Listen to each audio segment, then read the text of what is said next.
Hi friends, welcome to my channel. అందరూ ఎలా ఉన్నారు? బాగున్నారా? మేమైతే చాలా బాగున్నాం.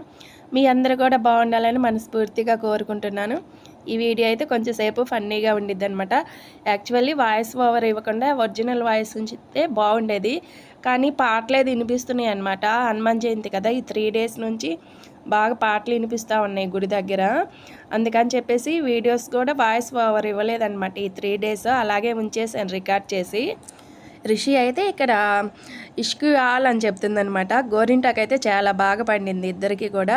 ఈ ఇష్కు ఆల్ అనేది సౌందర్య విత్ వర్షిణి అని చెప్పేసి ఒక యూట్యూబ్ ఛానల్ ఉండిద్ది కదా, వాళ్ళైతే లాస్ట్లో ఇష్కు ఆల్ అని చెప్తారనమాట. అది చూసేసి రిషికి కూడా అదే అలవాటైంది. కరెక్ట్గా మేము రెడీ అయ్యే టైంకి కళ్యాణం చేయించే వాళ్ళు గుడికి వెళ్తున్నారనమాట మేళంతో. ఇంకా మేము కూడా వెనక వెళ్ళాము. ఒక 5 మినిట్స్ తర్వాత కొబ్బరికాయ ఏది సర్దుకొని వెళ్తున్నాము. రిషి అయితే ఫుల్ హ్యాపీగా ఉందన్నమాట. రిషి అయితే ఈరోజు రెడీ అయినంతసేపు అలిగిందనమాట.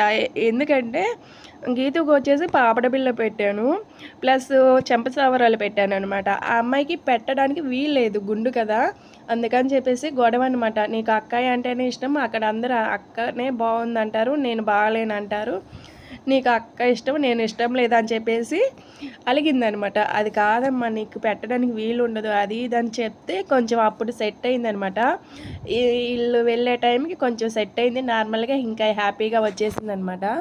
ఇంకా మేము గుడి దగ్గరికి వెళ్ళంగానే కొబ్బరికాయ కొట్టేసి గుళ్ళో పూజ చేయించుకొని ఇంక ఇక్కడ కళ్యాణం స్టార్ట్ అయిందనమాట. ఇంక ఇక్కడికి వచ్చేసి కూర్చున్నాము. గీతు అయితే ఈరోజు చాలా పని చేసిందనమాట. గుడి దగ్గర అందరికి వాటర్ ఇవ్వడం అలాగా కొంచెం కష్టపడింది. ప్రియా అంటారు కదా, ఆ అమ్మాయి మాతో పాటు వచ్చిన అమ్మాయి ప్లస్ గీతు వీళ్ళిద్దరు కూడా వాటర్ చాలాసేపు అందరికీ ఇచ్చారు. ప్రియా అయితే ఇంకా ఎక్కువసేపునే ఇచ్చింది.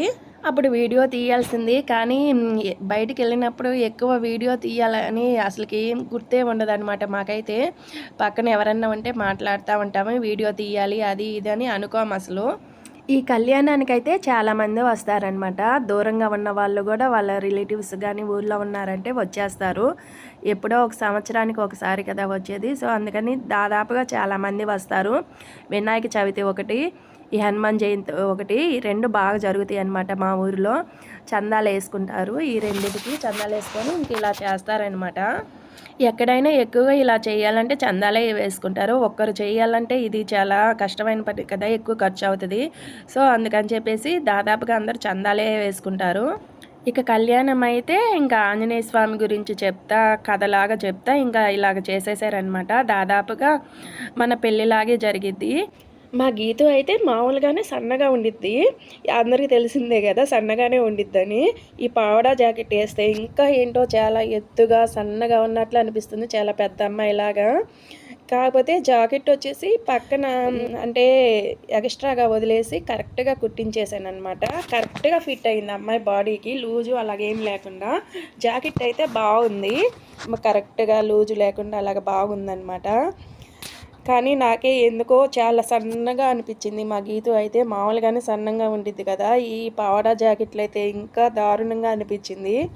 ఈ మధ్య నేను ఒక రీల్ చూశాను, అదేంటంటే వాళ్ళ బాబు సన్నగా ఉన్నాడంట. సన్నగా ఉంటే వాళ్ళ రిలేటివ్స్ వచ్చి ఈ బాబును మా దగ్గరికి పంపించండి, ఇంత సన్నగా ఉన్నాడు, మేము లావుగా చేసి మీ ఇంటికి పంపిస్తామని అన్నారంట. అనేసరికి చాలా ఫీల్ అయిందంట. ఫీల్ అయ్యి దాన్ని ఒక రీల్గా చేశారు వాళ్ళు. ఇలాగా అన్నారు కదా, నీ ఒపీనియన్ ఏంటి అని వాళ్ళ హస్బెండ్ని అడిగినట్టు క్రియేట్ చేశారు. అంటే అడిగిందనమాట ఆవిడే. అడిగితే ఆయన ఏం ఆన్సర్ ఇచ్చాడంటే, ఒక అమ్మాయి అయినా అబ్బాయి అయినా నల్లగా ఉన్నాడా, తెల్లగా ఉన్నాడా, ఎత్తుగా ఉన్నారా, పొట్టిగా ఉన్నారా, లావు సన్నం ఇవన్నీ పక్కన పెట్టేసేయాలి. మెయిన్ థింగ్ ఏంటంటే వాళ్ళు హెల్తీగా ఉన్నారా లేదా, వాళ్ళ క్యారెక్టర్ ఎలాంటిది, గుడ్డా బ్యాడ్ అవే చూడాలి, కానీ ఇవన్నీ తీసి పక్కన పెట్టేసేయాలి, ఇవి ఎందుకు పనికిరావు అని చెప్పేసి సింపుల్గా చెప్పేశారనమాట. నాకైతే భలేగా అనిపించింది. ఈ రోజుల్లో అయితే లావు సన్నం కన్నా మన హెల్తీగా ఉండడమే ముఖ్యము. మన హెల్త్నే మనకి ఇంపార్టెంట్, లావు సన్నము అవి అవసరం లేదు. ఇక కళ్యాణం అయితే ఇలా దంపతులు కూర్చొని చేస్తారనమాట. మామూలుగా ఇద్దరు కూడా కూర్చుంటారనమాట, అంటే ఇద్దరు జంటలు అనమాట, 2 జంటలు. ఈసారి అయితే ఇంకా ఒకరే కూర్చున్నారు. మామూలుగా అందరూ అయితే ఆంజనేయ స్వామికి పెళ్ళి కాలేదు అని అలాగ అనుకుంటారు కదా, కానీ ఆంజనేయ స్వామికి పెళ్ళి అయిందంట.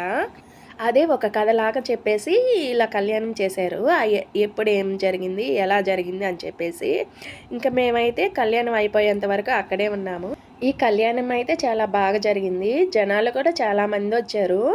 ఇక కళ్యాణం అయితే మనం పెళ్లి చేసుకుంటాం కదా! అలానే జరిగిందనమాట. తాళిని అందరికి చూపించి దండం పెట్టుకోమని అనడము, తలంబ్రాలొచ్చేసి కొబ్బరి చిప్పలతో చేతుల్లో పోయడము, అవి స్వామికి చూయించి ఇంకా ముందు వెండి కలశం ఉందనమాట. ప్లేట్‌లో పెట్టేసి ఆ కలశం మీద పోసారనమాట.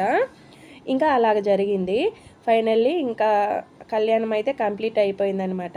కళ్యాణం అయిపోయాక అందరము పంతులు గారి దగ్గర ఆశీర్వాదం తీసుకొని కొంచెం అక్షింతలు లాంటివి ఇస్తారనమాట. అవి మన బీరువాలో అలాగే పెట్టుకోవచ్చంట. కొంతమందైతే పొంగలన్నం చేసుకుంటారు కదా! పొంగలన్నంలో కూడా ఏసుకుంటారంట. ఇంక ఈ వీడియో అయితే ఇంతేనే ఫ్రెండ్స్. మీకు గాని మా వీడియో నచ్చినట్లయితే లైక్ చేయండి, షేర్ చేయండి, ఇంకా సబ్స్క్రైబ్ చేయండి.